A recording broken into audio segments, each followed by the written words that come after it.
Assalamualaikum warahmatullahi wabarakatuh. Diceritakan Barsiha adalah seorang ulama yang karena alimnya, selama 200 tahun dalam kehidupannya tak pernah berbuat maksiat meski hanya sekejap. Diceritakan pula, berkat ibadah dan kealimannya, Barsesa sampai-sampai para malaikat pun kagum terhadap hamba Allah yang satu ini. Apa yang kau herankan terhadapnya? Sesungguhnya aku lebih mengetahui apa yang kamu ketahui. Dan sesungguhnya Barsiha adalah dalam pengetahuanku, kata Allah atas kekaguman malaikat kepada Barsiha. Di akhir hayatnya, Barsiha yang terkenal karena kealimannya itu, terbalik menjadi kafir dan masuk neraka selama-lamanya hanya karena homer minuman keras. Iblis yang mendengar ramalan itu merasa menemukan kunci kelemahan Barsiha. Dan memang pekerjaan iblislah untuk menggoda manusia agar masuk neraka bersama-sama mereka. Maka datanglah iblis ke biara Barsiha, dengan menyamar sebagai seorang yang alim dengan mengenakan pakaian juhudnya berupa kain tenun. Siapa kau ini, tanya Barsiha, dan apa keperluanmu? Aku adalah hamba Allah yang datang untuk menolongmu dalam penyempurnaan mengabdi dan menyembah Allah, jawab iblis. Siapa yang hendak mengabdi dan beribadah kepada Allah? Hanya Allah yang menolong, bukan dirimu, kata Barsiha dengan hati yang mantap. Merasa mangsanya tak termakan oleh bujuk rayunya, iblis melacarkan cara lain. Selama 3 hari 3 malam iblis menyembah Allah tanpa makan dan minum. Melihat tamunya beribadah sehusu itu, hati Barsiha mulai goyah. Dia sangat kagum atas kehusuan tamunya yang terus-menerus beribadah selama 3 hari 3 malam. Tanpa tidur, makan dan minum sedikit pun. Bagaimana dia melakukannya sedangkan aku yang seperti ini masih tetap memerlukan makan dan tidur bila beribadah kepada Allah? Suara mengusik di dalam hatinya. Didorong rasa penasaran, Barsiha lalu bertanya kepada tamunya, bagaimana dia bisa beribadah sampai sedemikian rupa? Aku pernah berbuat dosa, bila teringat dosaku itu aku menjadi tak bisa makan, minum dan tidur. Kata iblis itu mulai melancarkan muslihatnya. Bagaimana caranya agar aku bisa ibadah seperti dirimu? Tanya Barsiha yang mulai terpikat oleh taktik iblis itu. Melihat mangsanya mulai masuk dalam perangkapnya, iblis lalu menyarankan agar Barsiha sekali waktu melakukan perbuatan maksiat kepada Allah, dan kemudian bertobat kepadanya. Dengan demikian, Barsiha akan dapat merasakan kenikmatan beribadah setelah mengenang dosanya.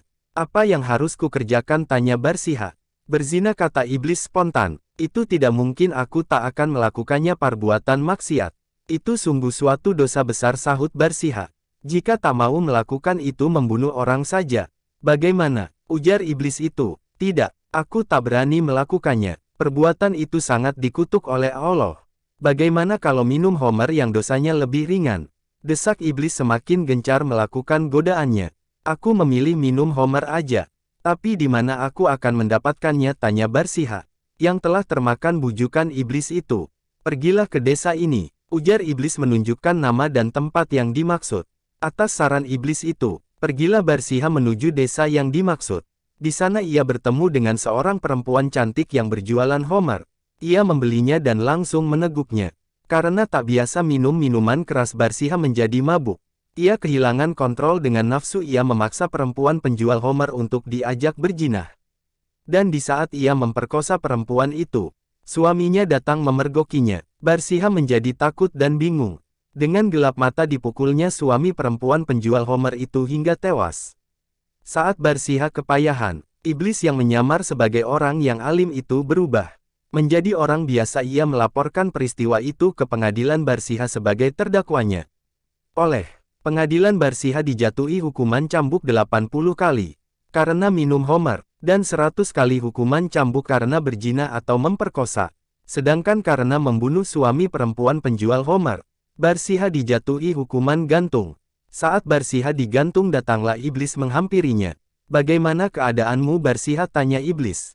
Siapa yang mengikuti ajakan orang jahat, beginilah akibatnya, jawab Barsiha menyesali diri. Selama 200 tahun aku telah berupaya menggodamu sampai berhasil hari ini, dan hingga kau digantung.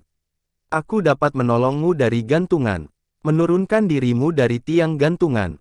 Tapi ada syaratnya, kata iblis itu yang masih saja berusaha memperdaya korbannya. Apa syaratnya, kata Barsiha. Kau harus bersujud kepadaku. Bagaimana aku bisa bersujud sedangkan leherku terikat tali gantungan? Ujar Barsiha yang sudah kehilangan benteng keimanannya. Tak perlu susah payah. Kau cukup bersujud dan beriman kepadaku dalam hati saja, kata iblis. Tanpa pikir panjang lagi Barsiha bersujud dalam hatinya menurut saran iblis. Maka matilah Barsiha dalam kekafiran menyembah iblis. Wallahu a'lam bishawab. Semoga video ini bermanfaat untuk kita semua. Dan jangan lupa dukung dakwah kami agar lebih baik dengan di-share, like, dan subscribe. Terima kasih. Wassalamualaikum warahmatullahi wabarakatuh.